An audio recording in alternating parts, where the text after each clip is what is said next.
Bonjour à tous et bienvenue pour un autre preview pour la saison 2022-2023 de la LNH et cette fois-ci on s'attaque au puissant Lightning de Tampa Bay. Le Lightning de Tampa Bay est une organisation qui, on va se dire, a joué énormément de hockey dans les 3 dernières années. C'est une organisation qui a été 3 fois en finale de Coupe Stanley d'affilée. Alors c'est une organisation qui est peut-être un petit peu maganée avec les blessures avec le temps. Puis je pense que c'est en soi parfaitement normal parce que l'équipe a vu beaucoup trop de jeux dans les dernières années. Ce qui fait donc que est-ce que le Lightning va s'épuiser cette année?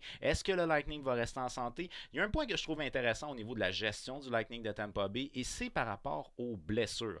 Même si ça devient presque un running gag, puisque moi, mon hot take de l'année pour la 2022-23, c'est que Kucherov va jouer ses 82 matchs, peu probable, mais c'est une façon de gérer, je pense, qui probablement est pensée du côté du Lightning de Tampa Bay, c'est-à-dire qu'on préfère avoir des saisons limitées en termes de matchs, mais que les gars récupèrent à 100% plutôt que de précipiter. Fait qu'au lieu de dire aux gars, ben, tu reviens quand ça te tente, on leur dit plutôt tu vas revenir quand ça va être nécessaire. C'est l'impression que j'ai, là. Je suis pas en train de dire que j'ai des informations, mais c'est l'impression que j'ai. Parce qu'il y a beaucoup de joueurs chez le Lightning de Tampa Bay qui sont bloqués à cause des blessures ici et là, puis j'ai l'impression que ça revient comme à toutes les années. Alors est-ce que c'est vraiment tous des blessures qui sont régulière ou est-ce que c'est juste que l'équipe préfère que les joueurs reviennent à 100%? J'ai comme le feeling qu'ils préfèrent qu'ils reviennent à 100% dans le but d'arriver en séries éliminatoires avec tous tes meilleurs éléments qui sont quand même relativement en forme. Au lieu d'avoir fait comme un rush de fin de saison où tous tes gars vont être amochés, il y en a qui vont avoir le genou pété, le pied pété, du côté du Lightning de Tampa Bay. Étonnamment, on commence les séries avec Stamkos, avec Kucherov, avec Edman. Tu sais, fait j'ai l'impression qu'il y a peut-être un petit peu de ça. Quoique, Stamkos a connu une saison presque complète cette année. Du côté du Lightning de Tampa Bay, il n'y a pas eu beaucoup de changements pendant la saison morte, mais c'est une organisation qui performe déjà très bien. Fait qu'est-ce qu'on a vraiment besoin de faire beaucoup de changements dans cette équipe-là? La réponse, elle est simplement non. Donc, c'est intéressant au niveau de l'attaque, c'est intéressant au niveau de la défensive, puis c'est intéressant au niveau des gardiens de but. Fait que bref, de manière générale, cette équipe-là n'a pas besoin d'avoir un changement qui est un changement dramatique. Du côté de Steven Stamkos, on a connu rien de moins que sa meilleure saison en carrière, mais soyons honnêtes, ce gars-là, s'il avait toujours joué des saisons de 80 quelques matchs, aurait eu une carrière exceptionnelle au niveau statistique. 106 points en 81 matchs l'année passée. Je me rappelle, je me souviens pas si c'est la saison, c'est pas la finale là, mais je me rappelle pas si c'était le 2 ans ou le 3 ans en finale. Mais en tout cas, elle m'a en série, il est revenu genre une période, présence de 4 minutes, puis il y a genre un but là, ou quelque chose comme ça. C'est ridicule à quel point ce gars-là, il est responsable dans ces deux zones, il est une menace constante au niveau offensif, puis c'est un gars qui est à son affaire aussi. C'est un joueur élite de la LNH qui aurait probablement eu, en termes de statistiques globales, des statistiques beaucoup plus intéressantes s'il n'y avait pas eu les différentes blessures qu'il a eues au cours de sa carrière. Du côté de Andrej Palat, eh bien, on a connu une saison qui était coup-ci, coup-ça, 49 points, 77 matchs, mais des séries exceptionnelles avec 21 points en 23 matchs, dont 11 buts pour ce qui est de Andrej Palat. On a été décevant aussi du côté des Eagles qu'on a, je pense qu'on l'avait acquis pendant la saison, je ne sais pas erreur, de Chicago. Mais c'est ça, ça a été décevant de son côté à lui. Enfin bref, donc on va passer en revue là, les statistiques générales et après ça on va s'attaquer un petit peu plus aux joueurs. Donc on revient avec notre entraîneur John Cooper. John Cooper qui est un entraîneur réputé comme étant très humain, c'est un bon communicateur, c'est un gars qui a une bonne approche pour faire comprendre son système de jeu. Donc bref, c'est peut-être un des meilleurs entraîneurs qu'il y a actuellement au niveau de la LNH, autant au niveau de son approche humaine qu'au niveau de son style de jeu. Et par la suite, on a le directeur général Julien Brisebois qui est anciennement était dans l'organisation du Canadien. Des fois, on en échappe, que voulez-vous? Pour la saison 2020-21, le Lightning de Tampa Bay, c'est 36 victoires, 17 défaites, 3 défaites en prolongation. Donc 36 victoires pour 20 défaites, c'est quand même relativement bon. 75 points, on avait terminé 8e dans la LNH en 2020-21. Pour ce qui est de la saison 2021-22, c'est 51 victoires, 23 défaites, 8 défaites en prolongation. 110 points, on a terminé 5e dans la conférence de l'Est et encore 8e au niveau de la Ligue. Ce qui fait donc que l'équipe a été à peu près aussi performante. Et c'est la seule équipe qui était dans le corridor. Ben, dans le corridor, ça a gagné la coupe, me direz-vous, là, mais bon. C'est la seule équipe qui était dans le corridor il 2 ans qui a réussi à entrer en séries éliminatoires. Fait qu'il y a quelque chose d'impressionnant dans cette organisation-là. C'est une équipe qui est professionnelle et une équipe qui part de la Ligue américaine. Parce que il y a une gestion différente là, au niveau de la Ligue américaine. Je ne me rappelle pas à 100% c'est quoi. Je pense que dans la Ligue américaine, ils donnent comme une certaine latitude aux coaching staff puis la gestion de quoi de même. En tout cas, bref, il y a quelque chose avec Syracuse qui est différent d'avec les autres équipes de la LNH. Puis je ne sais pas concrètement c'est quoi, mais ça fonctionne parce qu'on part au niveau de la Ligue américaine et graduellement les gars montent au niveau de la LNH tranquillement. Mais en même temps, c'est peut-être aussi un peu trop pacté en termes de joueurs vétérans au niveau LNH, fait que c'est plus difficile. Donc bref, on s'est rendu en finale de la Coupe Stanley. Et on s'est incliné finalement après 2 ans back-à-back contre l'Avalanche du Colorado. Mais combien il ne faut pas avoir de complexe pour savoir incliner face à l'Avalanche du Colorado? Parce que ça a été une organisation solide en série. Puis on a donné du fil à retordre quand même à l'Avalanche du Colorado. Et pour les amateurs, je pense que ça a été intéressant aussi la finale de la conférence de l'Est qui a opposé Vasilevski à Shesterkin. Ça a été tout un duel de gardiens de but. Ces deux organisations qui étaient solides. Alors bref, le Lightning de Tampa Bay l'a pas nécessairement eu facile pour se rendre jusqu'en finale, mais ils ont réussi à le faire. Puis, ben, rendu en finale, ils se sont inclinés, mais quand même, sans avoir honte, c'est parfait comme ça. Le meilleur en termes de buts aura été Steven Stamkos, 42 buts. Ouh! 106 points, puis c'est le meilleur pointeur de son équipe. Mais encore là, faut-il mentionner un gars comme Kucherov. Kucherov, 47 matchs, 69 points. Il est peut-être pas là souvent, mais quand il est là, il compte pour quelque chose. Fait que, bref, c'est une organisation qui, au niveau de la performance, est relativement bonne. Le meilleur défenseur à caractère offensif, mais encore là, c'est une magie sur glace, ce gars-là. Victor Hedman, meilleur offensif, défensif, il est meilleur dans à peu près toutes les sphères parce qu'il est gros, parce qu'il est intelligent, parce qu'il patine bien, parce qu'il provoque des choses. Bref, le meilleur défenseur de l'organisation est sans nul doute Victor Hedman. 82 matchs, 85 points. Oh! Oh Seigneur. À quand qu'on va voir ça à Montréal, hein? Des gars de 85 points en défense? En tout cas, plus 26. Ici, on a les 3 espoirs du alacoupe.ca, donc sous la griffe de notre chroniqueur Alex Delcourt. 3 gars qui pourraient peut-être rentrer dans l'alignement LNH cette année, mais c'est difficile de rentrer dans l'alignement du Lightning parce que c'est une équipe qui est actuellement dans son prime. Puis, tu sais, ouais, c'est pas évident du côté des jeunes de pouvoir percer cet alignement-là, mais ça se pourrait qu'on perce l'alignement cette année. On a entre autres Cole Koepke, c'est un ailier gauche de 24 ans qui a joué essentiellement au niveau de la Ligue américaine, en fait totalement au niveau de la Ligue américaine l'année passée. 69 matchs, 20 buts, 19 passes pour 39 points. C'est une bonne première saison au niveau professionnel pour ce qui est de Cole Koepke. On parle d'un marqueur qui est un marqueur naturel et un gars qui a une bonne lecture de jeu avec un bon positionnement pour se libérer dans des situations plus ardues. Alors, c'est un joueur qui pourrait éventuellement percer l'alignement. J'ai vu que certaines personnes, dans leur alignement projeté, le plaçaient sa 3e ligne. Ça pourrait peut-être être intéressant. Puis encore là, le Lightning de Tampa Bay, c'est une des rares équipes dans la ligue qu'on va dire que ta 4e ligne, ta garde comme ça. Je vous ai parlé de la même chose avec les Islanders de New York. Je vous en parle avec aussi le Lightning de Tampa Bay. C'est une des meilleures 4e lignes de toute la Ligue nationale. C'est ridicule à dire 4e ligne meilleure, mais quand même, c'est une des meilleures de toute la Ligue nationale. Fait que bref, c'est pas évident pour un jeune de pouvoir percer cet alignement-là. Et lui, s'il réussit à le faire, ben à ce moment-là, il faudrait qu'il tasse un gars comme Barry Boulet. Et ça serait dommage un peu parce que dans le cas de Barry Boulet, il n'a pas eu la saison facile l'année passée. On s'entend, là, il s'est promené, il est passé par le balotage. Il était à Seattle, Tampa Bay. Bon, en fait, Tampa Bay, Seattle, Tampa Bay. Donc, dans son cas, à lui, ça a été plus difficile, plus ardu, mais c'est un jeune qui, tu sais, il travaille fort pour faire sa place à LNH, fait que je trouverais ça plate un peu de le bumper out tout de suite, mais sinon, tu sais, j'ai de la misère à croire qu'on bumperait à l'extérieur de l'alignement un gars comme Nemesnikov qu'on a acquis cette année, ça m'étonnerait beaucoup. En termes de deuxième espoir, on va y aller avec Nick Perbix, un défenseur de 24 ans qui a évolué essentiellement au niveau de la NCAA l'année passée, mais a joué un petit peu aussi au niveau de la Ligue américaine. Dans le cas de Perbix, c'est 31 points, 6 buts, 25 passes, 31 matchs, 6 buts, 25 passes, 31 points dans la NCAA. Au niveau de la Ligue américaine, il a débarqué 12 matchs, 2 buts, 6 passes, 8 points. Donc, c'est un défenseur offensif. On parle ici d'un défenseur offensif qui a une excellente transition. C'est un gars qui a encore, par contre, des problèmes au niveau de sa prise de décision, essentiellement dans sa zone à lui. Alors, c'est un gars qui, malheureusement, va avoir encore à travailler un peu son style de jeu défensif. Mais encore là, on parle de ses débuts au niveau professionnel l'année passée. Fait que c'est rien de dramatique. Le gars a terminé son stage au niveau universitaire. Là, il va jouer au niveau de la Ligue américaine, faire son nom tranquillement avec le Crunch de Syracuse. Puis bref, éventuellement, ça se peut qu'il ait son spot au niveau du Lightning de Tampa Bay. Je vous en ai parlé en début de vidéo, je vous le redis encore. Le Lightning, c'est une équipe qui se bâtit beaucoup à partir du bas et on commence à partir de la Ligue américaine pour faire monter nos gars. Fait que c'est quand même assez traditionnel dans leur approche d'amener un gars dans la Ligue américaine encore un petit peu avant de le faire rentrer à LNH. Donc bref, ça va être à suivre. Et comme troisième espoir, eh bien, on retient Gabriel Fortier, un allié gauche de 22 ans qui a évolué au niveau de la Ligue américaine l'année passée. Dans son cas, à lui, l'ancien du Dracor de Bécomo et de je ne sais plus quelle équipe, il s'est promené. Il me semble qu'il a fait 2 équipes dans la LHJMQ. 72 matchs, 14 buts, 21 passes, 35 points au niveau de la Ligue américaine. Donc c'était, si je ne fais pas erreur, je pense que c'était sa première saison au niveau professionnel. Il a joué un petit peu dans la LNH, 10 matchs, 1 but, aucune passe. Fait que il devrait rester encore dans la Ligue américaine l'année prochaine. C'est un petit joueur de 5 pieds 10, 173 livres. Peut-être gagner un peu en masse musculaire, ça serait pas... C'est un gars qui est connu comme ayant de très bonnes mains. Un gars qui a un bon tir et qu'il est vu comme étant un joueur complet. Mais probablement qu'il va jouer à Syracuse l'année prochaine. Donc bref, ça ici, c'est un alignement que je vous propose. C'est un alignement qui est basé en partie sur les lignes de l'année passée.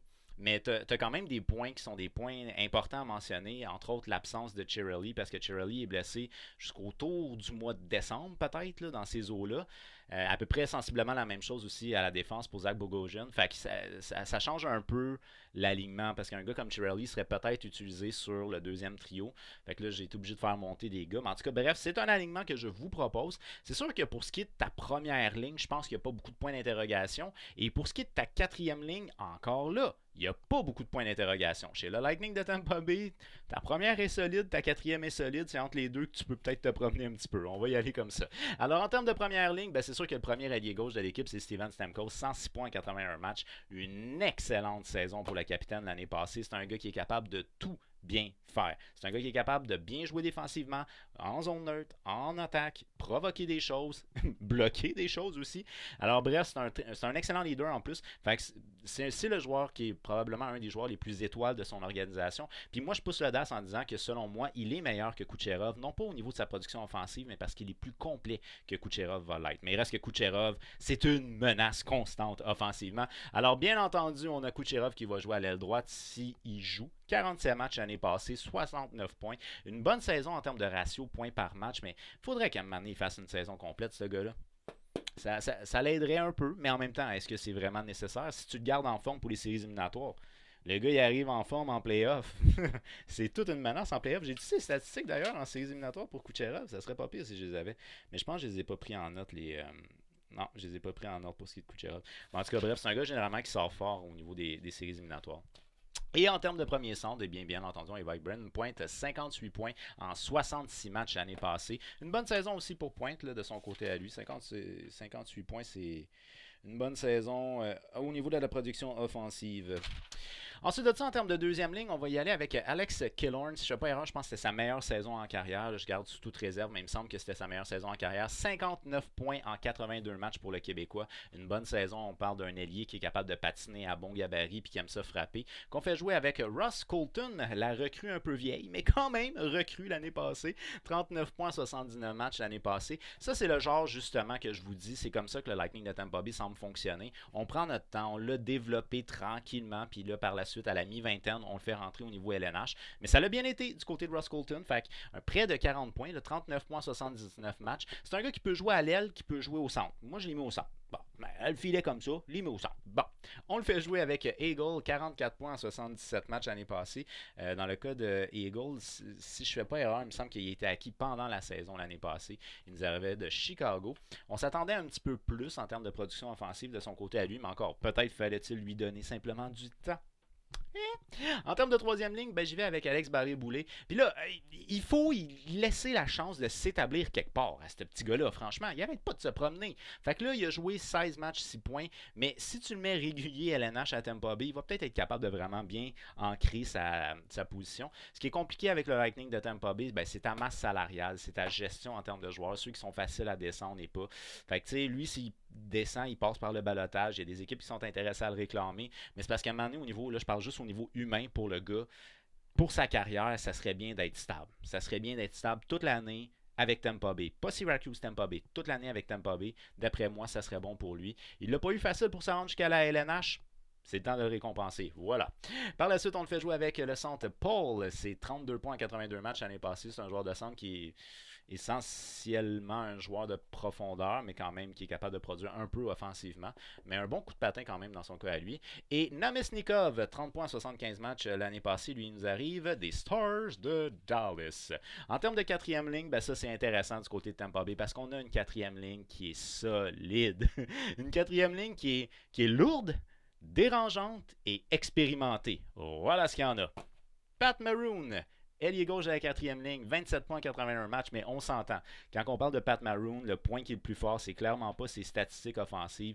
Présence physique importante, très dérangeant au niveau vocal. C'est un gars qui a une forme de leadership à lui, mais qui est quand même... Les gars vont aimer le suivre, puis ils vont se sentir en sécurité avec lui. Qu'on fait jouer avec Bellemare, 20 points en 80 matchs l'année passée. Même chose pour lui, un gars qui peut être dérangeant. Là, on parle de... Si je ne sais pas erreur, je pense qu'il est fin trentaine et fin trentaine, puis lui, il est comme milieu trentaine. Donc, c'est vraiment une ligne qui est très expérimentée. Malheureusement, Perry, ça fait longtemps qu'il a gagné sa Coupe cette année, mais en tout cas, Maroon en a une coupe de bague déjà en réserve. Et on fait bien entendu Corey Perry jouer sur la quatrième ligne. Et c'est quand même 40 points en 82 matchs l'année passée, Corey Perry. Une bonne saison offensive pour un gars qui arrive à la fin trentaine. Vous le connaissez, Corey Perry, c'est un gars qui donne des petits coups après le coup de sifflet. C'est un gars qui littéralement pogne le bâton d'un gars au banc de l'autre équipe puis qui le pitch à la glace. C'est un gars qui est dérangeant, c'est un gars qui a une grande gueule, mais que l'équipe aime tellement. Et du côté du Canadien de Montréal, on a apprécié Corey Perry dans le vestiaire. C'était un des meilleurs leaders qu'il y avait dans l'organisation quand on s'est rendu en finale de la Coupe cette année. D'ailleurs, les jeunes s'étaient beaucoup identifiés à lui. Et en tout cas, ils allaient beaucoup vers lui. Fait que c'est un gars qui est une référence à sa façon. Puis, tu sais, on se lance une petite anecdote, là, mais pendant un entraînement, Corey Perry disait qu'il manquait X nombre de points. Je ne me rappelle plus exactement. Là, c'est un certain nombre de points pour atteindre un plateau qui est un plateau important au niveau de sa carrière. Tu sais. Puis Pat Maroon il répond, il dit, si tu veux l'atteindre, il faudrait que tu changes de ligne. En tout cas, bref. Donc, tout ça pour dire, ils ont une belle complicité, les gars, ensemble. Puis c'est des gars qui sont dérangeants puis qui prennent de la place, là, tu sais. Ensuite de ça, en termes de scratch, ben, on y va avec Cole Kopke ici et Smith en termes de scratch pour les attaquants. Au niveau des défenseurs. Là, on a Zach Bogosian qui est blessé probablement jusqu'aux alentours du mois de décembre, ce qui fait qu'on ne peut pas l'intégrer. On a deux nouveaux défenseurs, Cole et Myers. C'est des défenseurs qui sont, selon moi, des défenseurs plus de profondeur. On a déjà une structure qui est assez solide du côté du Lightning de Tampa Bay. En l'occurrence, on a Edman, Foot, Sergachev, Cernak. Donc, je pense pas qu'il y ait vraiment d'éléments ici à paniquer pour ton top 4. Et au niveau de la profondeur, ben, on a fait l'acquisition de nouveaux gars. Bref, je pense que ça ne devrait pas trop affecter l'organisation. Alors, le premier défenseur gauche, ben, il n'y a pas de question, c'est Victor Hedman. C'est pas demain la veille que Sergachev va le dépasser parce que ça reste un des meilleurs défenseurs de la Ligue nationale au complet. 85 points en 82 matchs l'année passée qu'on fait jouer avec Cale Foot. Plus jeune que Foot. 9 points en 56 matchs l'année passée. C'est sûr que lui, on ne demande pas nécessairement d'avancer beaucoup offensivement. Il joue avec Edman. Edman s'occupe de ça, puis lui, il va rester peut-être un peu plus reculé. C'est à peu près la même genre de structure qu'on va avoir sur la deuxième paire. Sergachev, qu'on connaît bien aussi à Montréal, parce que c'est un jeune qu'on aimait beaucoup. Un défenseur qui est mobile, agressif aussi, qui aime ça avancer. 38 points en 78 matchs l'année passée. Ça va bien. Là. Il est vraiment établi top 4 chez le Lightning de Tampa Bay. Fait que pour lui, ça va bien. Puis c'est un gars qui n'a pas peur de lâcher les gants, d'ailleurs, de dropper les gants quand il faut défendre. Fait que bref, un gars super intéressant et relativement jeune du côté du Lightning de Tampa Bay. Qu'on fait jouer avec Cernak, 13 points en 55 matchs l'année passée. C'est sûr que lui, c'est peut-être plus retiré, lui aussi, son style de jeu. C'est un gars, entre autres, qui est capable d'être physique. C'est un gars qui est capable de repousser l'adversaire avec une certaine vitalité. Et par la suite, en termes de troisième paire, ben là, je me suis dit, on va mettre ceux qui ne se connaissent pas ensemble. On va regrouper ensemble, puis on espère qu'ils vont développer une forme de chimie. Alors, on y va avec, je crois que c'est Ian Cole, si je ne fais pas erreur, qui nous arrive des Hurricanes de la Caroline, 19 points en 75 matchs l'année passée. Et Philippe Myers, c'est 4 points en 27 matchs l'année passée. Lui nous arrive de Nashville. Et par la suite, on a Fleury ici. Si je fais pas erreur, il nous arrive de Seattle, mais je crois que c'est Aiden Fleury. Je crois que c'est pas Kell. En tout cas, ça, il faudrait vérifier. Mais en tout cas, on a Fleury ici qui est coupé. En termes de 3 gardiens de but, ben là, ça, c'est la même structure que l'année passée. Donc, il n'y a pas vraiment de changement. Il n'y a pas de questions à se poser non plus. C'est Vasilevski qui est le partant. Puis, je veux dire, c'est pas une équipe de tandem. C'est une équipe de partant auxiliaire. Puis, c'est tout. Puis, ça finit là. André Vasilevski, 63 matchs l'année passée. Ça devient de plus en plus rare des gars qui font 60 matchs. Là. 63 matchs, 2,49 en termes de moyenne, 916 d'efficacité. Une excellente saison encore pour André Vasilevski. C'est un leader à sa façon. C'est un gars qui est peut-être un petit peu plus réservé dans son approche, mais quand même c'est un leader à sa façon. C'est un gars qui est un gardien de but qui est dominant, qui est dans son prime actuellement. C'est une organisation qui n'a pas de questions à se poser au niveau de la position gardien de but, c'est clair que non. En termes de deuxième, on y va avec Ryan Elliott. Lui, c'est 19 matchs, 2.43, 912 d'efficacité, donc quand même une bonne efficacité. Et on termine le tout avec Maxime Lagacé. 2 matchs dans la Ligue nationale, 6.11 et 828 d'efficacité. Ne vous en faites point, il a été plus solide dans la Ligue américaine. 36 matchs, 2.31 de moyenne et 910 d'efficacité. Alors, c'est sûr et certain que c'est pas Lagacé qui va bumper out un des deux gardiens, sauf si il y a quelque chose de catastrophique qui se passe. Ça se pourrait. Tout est possible. Tout est possible. Mais ça n'a pas été facile dans la Ligue nationale pour ce qui est de Lagacé. Fait que Lagacé, c'est pas Lagacé. Lagacé. Excusez. Donc, ça n'a pas été facile pour ce qui est de Lagacé dans la Ligue nationale. Fait que je pense pas qu'il va réussir à bumper out Elliott. Alors bref, c'est une organisation qui n'a pas énormément changé. Là, je veux dire, les noms qui sont en bleu, c'est les gars qu'on connaît bien au niveau du Lightning de Tampa Bay. Les noms qui sont en rouge, c'est les gars qu'on a ajoutés.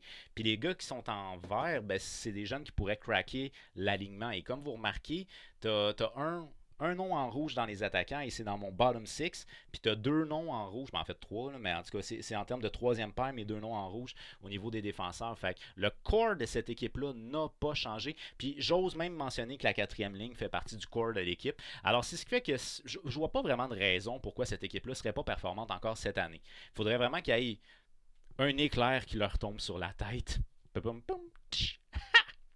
Donc bref, d'après moi, c'est une organisation qui a amplement le potentiel de retourner encore une fois dans le corridor. On est tanné, hein? Maudit Lightning de Tampa Bay. On les kick out du corridor, on les kick out du corridor, puis on fait aller dans le corridor, tout dépendamment comment que ça va être situé dans l'arbre. Hurricane Rangers dans le corridor, on sort le Lightning. Oh, le Lightning corridor. On y va comme vous le filez, mais d'après moi, cette équipe-là peut se rendre jusqu'au corridor. Voilà. Alors faites-moi savoir d'après vous où le Lightning de Tampa Bay va terminer cette année. Est-ce que c'est une organisation qui est carrément une Cup Contender, une équipe qui peut espérer aller dans le corridor ou peut-être se battre pour une place en série? Faites-le moi savoir au travers des commentaires. Si vous avez aimé la vidéo, on n'oublie pas, on y fait un petit j'aime, mais on partage aussi pour être un maximum de hockey fans à jaser de hockey, c'est toujours plus plaisant. Et lorsqu'on s'abonne, on active la petite cloche parce qu'il y a d'autres previews qui s'en viennent pour la saison 2022-2023 de la LNH. Je vous dis un gros merci d'avoir regardé ma vidéo et on se revoit très bientôt. Peace out.